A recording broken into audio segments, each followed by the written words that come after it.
Bueno, gente linda, ¿cómo andamos? ¿Cómo dicen que les va la vida? Los saludo con la mejor onda como siempre. Una foto de mi querida facultad de Ciencias Médicas en la Universidad Nacional de La Plata. Les traigo un video de vía aérea revisión anatómica dedicado especialísimamente para mi amiga Victoria Sánchez, una eximia y excelente anestesióloga de Lima, en Perú, que según ella, los argentinos hablamos mucho y decimos poco. Mi reina. Así que Vicky, para que veas que no es así como vos decís, lo prometido es deuda, mi belleza. Bueno, gente, a ver si le sirve. A modo de revisión anatómica, vamos a ver que la vía aérea tiene su base por excelencia en la laringe y la tráquea. En la laringe y la tráquea. Acá vemos la laringe y la tráquea. Y apoyado, como siempre digo, la tiroides le apoya el culito de la tráquea, la glándula tiroides. Entre los cartílagos primero y tercero, que es donde siempre hacemos la traqueostomía. Pero en realidad, cuando hablamos de vía aérea, tenemos que ir un poquito más allá, porque vía aérea no es solamente laringe y tráquea. Vía aérea es también faringe. Fíjense, es un corte sagital de cabeza y cuello, marcamos la base del cráneo y el límite inferior del cuello, que está dado entre un plano que pase por el borde inferior de la séptima vértebra cervical hasta el borde superior del manubrio del esternón. Entonces acá vemos primera y segunda vértebras cervicales, que justo coinciden con la cavidad oral, y el límite inferior del cuello. En el cuello encontramos tres planos viscerales, que son un primer plano que está representado por la glándula tiroides hacia abajo y la bolsa serosa prelaringea. Antes la llamamos bolsa serosa de Boyer, pero ya sabemos que los epónimos no se usan más. Así que en ese primer plano encontramos la glándula tiroides y la bolsa serosa prelaringea. Después encontramos el conducto laringotraqueal, formado por la laringe y la tráquea. Y por último tenemos el tercer conducto, o la tercera víscera del cuello, que es el conducto faringoesofágico. Recordamos que la faringe no tiene pared anterior, y que es un continuo con las fosas nasales, la cavidad oral y la laringe. ¿Hasta acá se entiende? Sí. A ver qué podemos reconocer de esta imagen.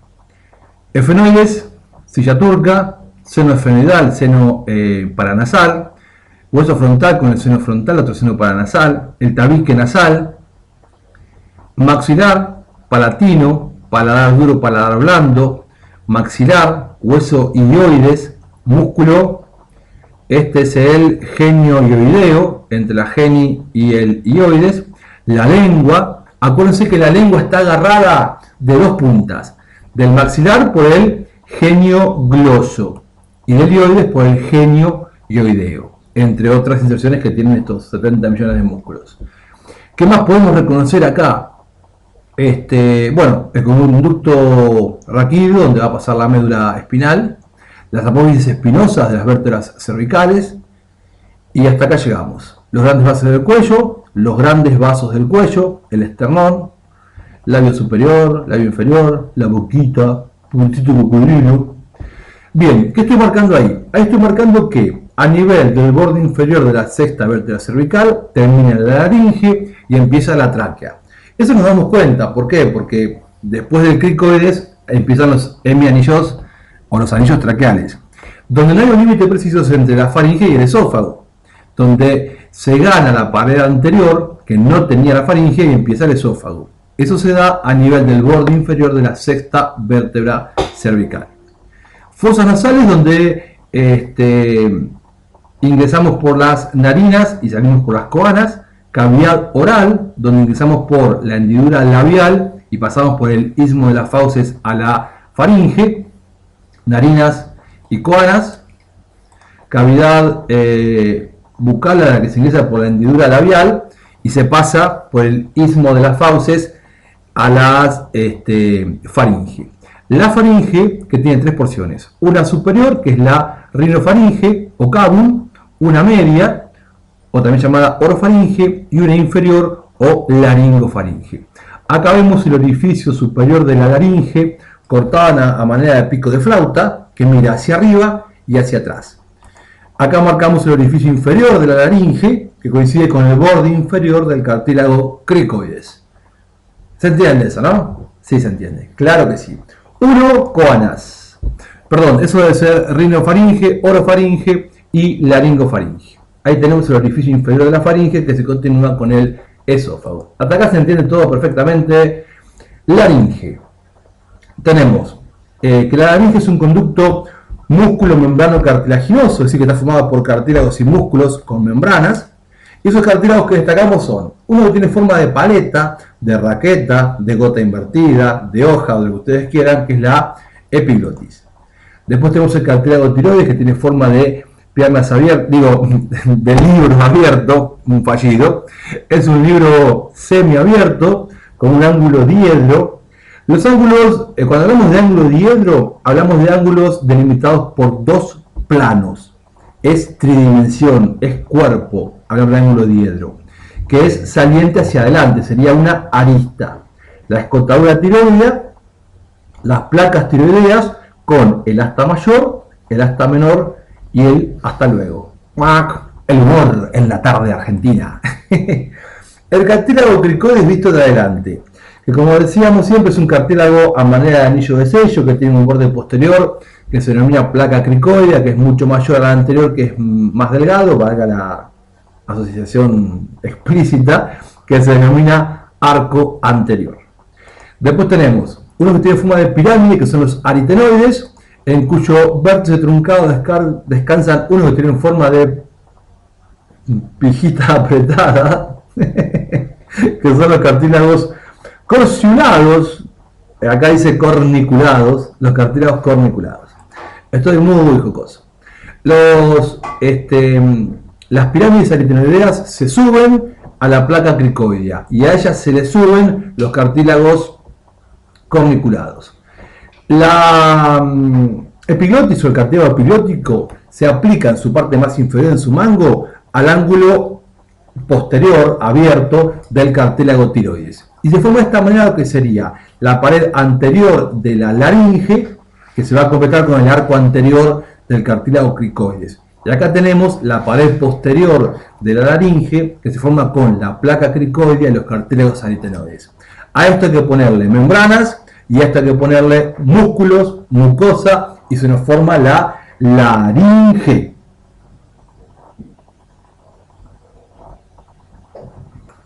Retomamos, me había ido a comer un cachito de queso porque estaba con hambre.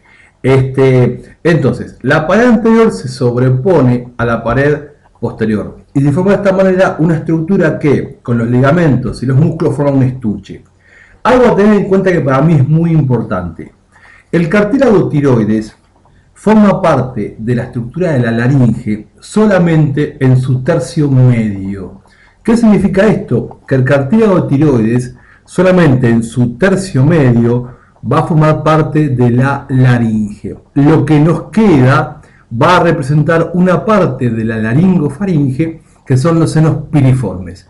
Los famosos senos piriformes que tanto rompen en el otorrino, que nunca sabemos qué son, bueno, son eso. Ahora cuando lo miramos de atrás, lo vamos a ver. El hueso hioides, que es un hueso que no articula con ningún otro hueso, está flotando agarrado entre dos músculos, entre los infraioideos por debajo y los supraioideos por arriba. Esta es la membrana tiroidea con los ligamentos lateral y medio, y acá tendríamos la membrana cricotiroidea. Bien, ahí vemos la tráquea y la estructura final de la laringe cartilaginosa. Le agregamos ahora un músculo que va desde el cartílago tiroides hacia el hueso hioides, que es el músculo tiroideo. Y acá va a estar el cricotiroideo, que no está dibujado. Entre la membrana tiroidea y el músculo tiroideo hay una bolsa serosa del sistema mesotelial, del sistema sinovial del cuerpo, que es la bolsa serosa prelaringia o bolsa serosa de Boyer, que va a lubricar el ascenso y descenso de la laringe en cada deglución y durante la fonación cuando articulamos la palabra. Tomá mate y avivate. Bolsa serosa de Boyer, dedicado especialmente a mi querido amigo Robert, que sé que no le gustan los epónimos. Robert, querido, ¿cómo andás? Vista posterior, cartílago tiroides, cartílago cricoides, esta es la placa cricoidea. Acá agregamos los aritenoides ya con los corniculados arriba y ponemos el cartílago tiroides, el hueso ioides con el músculo, la bolsa, la membrana, el ligamento tiroideo medio y los dos laterales. Y acá vamos a tener la grasa preepiglótica. Antes se la conocía como glándula de Morgagni. Fíjense la cosa que me acuerdo, que al pedo. Grasa preepiglótica.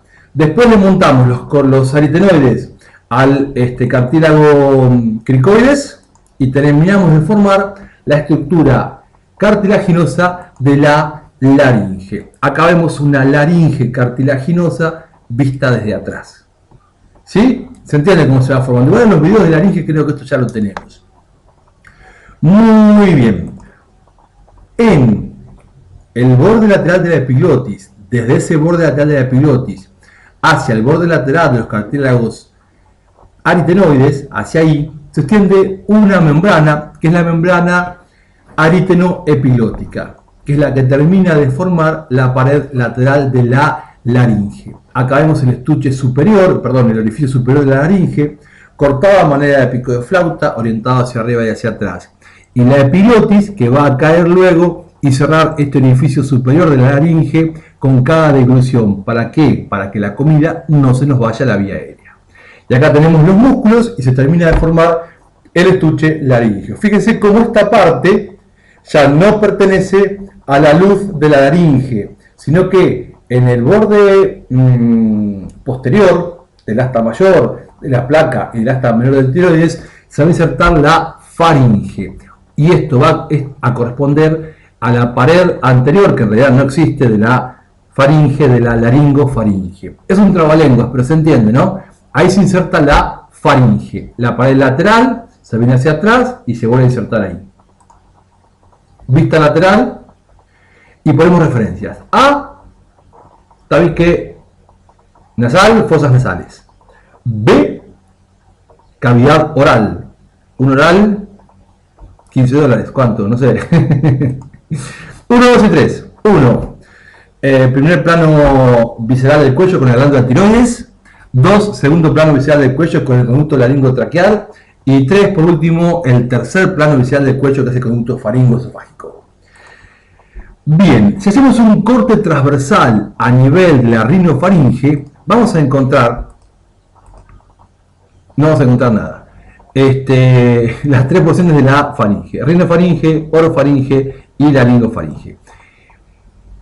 Fíjense, acá estamos marcando en colorado la vía digestiva. La comida entra por la boca, se mastica, se deglute, con la deglución asciende la lengua, que tracciona al hueso ioides, que tracciona la membrana tiroidea, por lo cual levanta la laringe, la epiglotis pega en la base de la lengua y se vuelca y tapa el orificio superior de la laringe.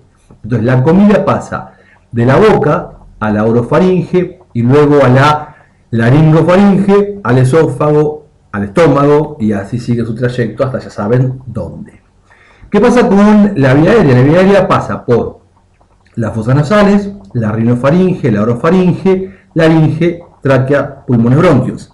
Tráquea, bronquios, pulmones en realidad.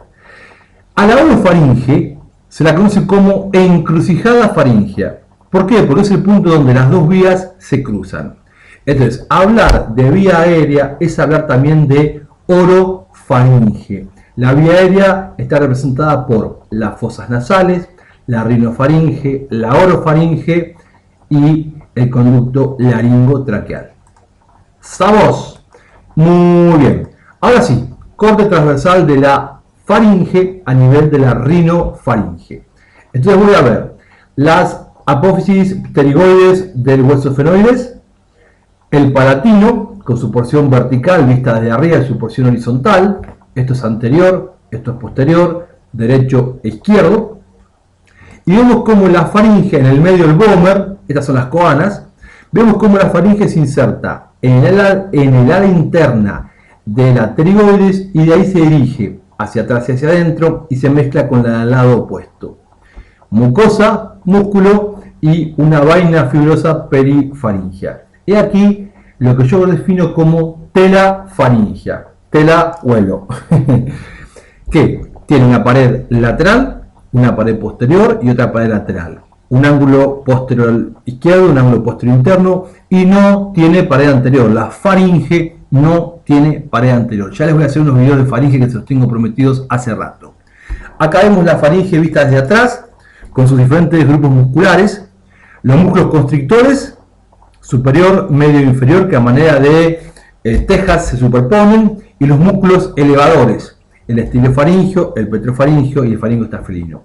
Este es el ramillete estiloideo, antes llamado ramillete de Riolano, con el estilo grosso, el estiloideo y el estilofaringio.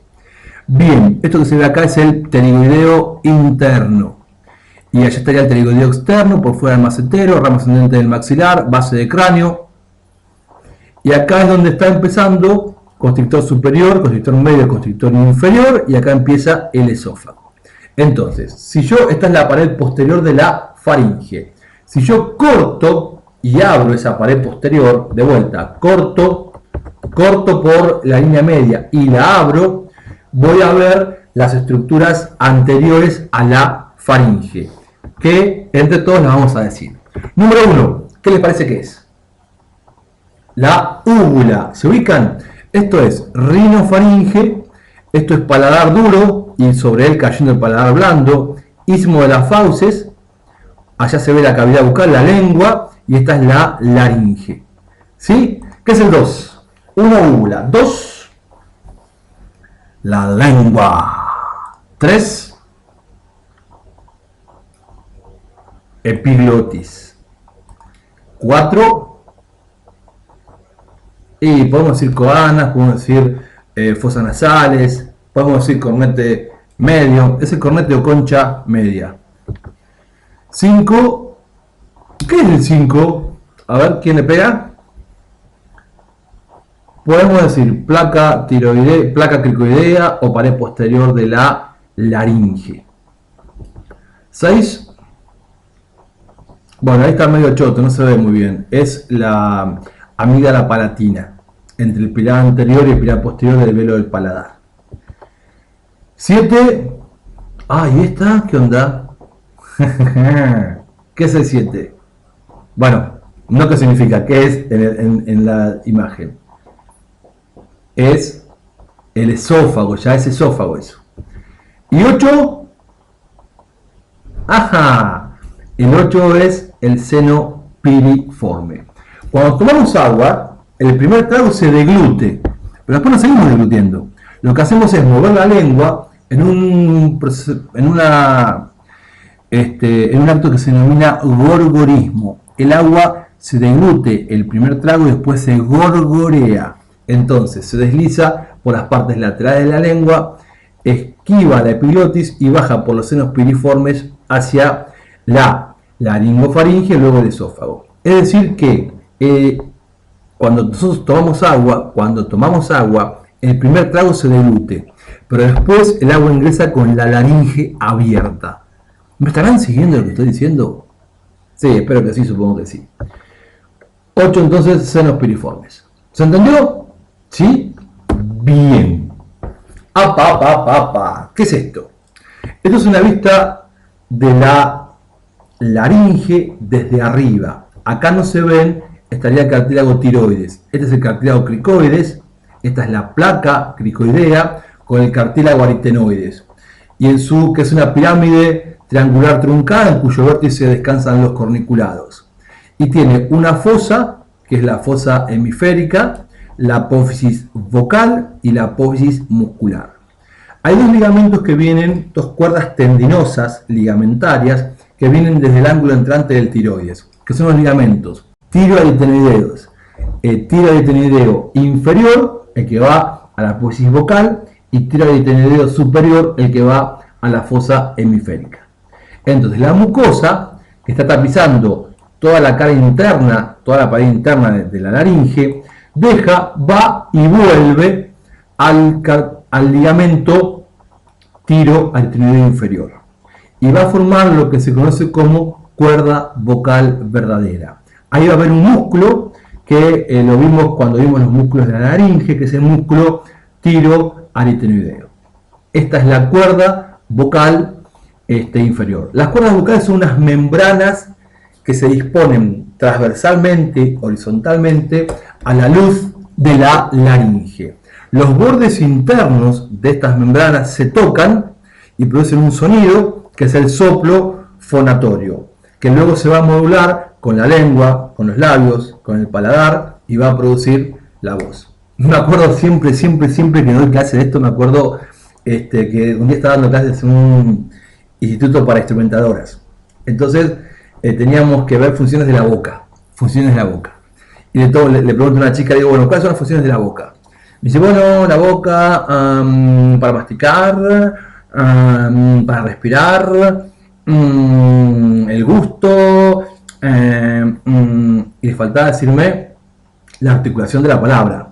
Y le digo, le falta algo que vos haces todos los días, con la boca, con la lengua, con el paladar. Y me mira y me dice, no. No sé qué habrá pensado, no sé qué hacía todos los días. Pero bueno, después, de igual forma, la mucosa hace lo propio con los ligamentos tiroaretinoideos superiores y forman las cuerdas vocales superiores o pliegues ventriculares. Entonces tenemos las cuerdas vocales inferiores o verdaderas, porque son las que se tocan, y las superiores o bandas ventriculares o pliegues ventriculares que nunca se tocan. El espacio que queda entre los bordes libres de las cuerdas vocales inferiores se denomina glotis. La glotis es un espacio, por lo tanto no está inervado, por lo tanto no hace edema, por lo tanto nada, es un espacio. Está mal decir edema de glotis, lo correcto es decir edema laringio, ¿sí? Que obstruye la glotis y obstruye la vía aérea. ¿Estamos? El espacio que queda entre las dos cuerdas superiores e inferiores se denomina ventrículo laringio o ventrículo de Morgagni para mi amigo, mi querido Robert. Bien, ¿se entendió eso? Ahí está el cartílago tiroides. Bien, ¿qué es eso? Eso es el cartílago tiroides visto desde arriba. Y eso, el cartílago cricoides. Esto es anterior, esto es posterior. ¿Se ubican? Los aritenoides, con los corniculaditos putitos ahí arriba. El ligamento tiroaritenoideo inferior, cuerda vocal inferior, o cuerda vocal verdadera. Tiroaritenoideo superior, con la mucosa y formando las cuerdas vocales falsas. Es lo que vimos recién, pero al revés. Esto es la glotis. Le agregamos la epiglotis, también vista desde arriba. Todo esto está envuelto en mucosa. Mucosa, mucosa, mucosa. Por delante, la lengua. Y ahí, a ver, numeritos para la hinchada. A ver qué es la hinchada. Número 1. Epiglotis. Número 2. Pared posterior de la laringe o cartílago sorongo aritenoides. Pared posterior de la laringe. 3. Pared posterior de la faringe, PP faringe. 4. Cuerda vocal verdadera. 5. Glotis. Espacio glótico. 6. Cuerda vocal superior. O falsas. O bandas ventriculares. 7. ¿Qué es el 7? Seno piriforme. Muy bien. 8 es la luz con Z. La luz como la madre de Katiuska. Katy, un beso para vos y tu familia. 8, Katiuska Liendo, de Maracay, en Venezuela. 8 es la luz de la faringe. Qué bella persona que es Luz, por favor. Una persona muy agradable. Y 9, les cuento yo, 9 es un espacio que queda entre la raíz de la lengua y la epiglotis. Esos son los ligamentos glosoepiglóticos, lateral y medio. El espacio que queda entre la raíz o la porción vertical de la lengua y la epiglotis se denomina valécula. Ahí es donde vamos a poner la punta de la rama, el extremo distal de la rama del laringoscopio para hacer la intubación orotraqueal. Bien, aunque a ustedes les parezca una pavada esto que fuimos armando, es fundamental para que ustedes lo puedan entender, para que puedan hacer un imprinting, ¿sí? Esto se llama aprendizaje significativo. Lo recortamos y esto es lo que nosotros vamos a ver cuando hagamos la laringoscopía para poder introducir el tubo. Eso es lo que se va a ver, cada estructura con su número. Y es acá donde vamos a poner el tubo. Hay que ver la epiglotis, hay que ver la glotis, es el borde libre de las cuerdas vocales, y ahí vamos a poner el tubo para hacer la intubación orotraqueal. Acuérdense de esa imagen. ¿Sí? Esto queda guardado en la memoria, gente linda. Bueno, hasta acá llegamos. Voy a tener que editar porque me confundí mucho. Mi querida Vicky Sánchez, que logró enamorarme. Miren qué sol, qué amanecer que tuvimos esa tarde en Puerto Pirata, en el norte de Perú, en Piura. Vicky, de verdad un placer conocerte. Te mando un beso gigante, diosa total. Y un beso a toda la UPAU de Piura, que como dice mi amigo Oscar Requena, Leo de su Pau. No cabe duda. Gente, les mando un beso gigante, enorme, inmenso. Se cuidan mucho y nos estamos viendo. Hasta luego.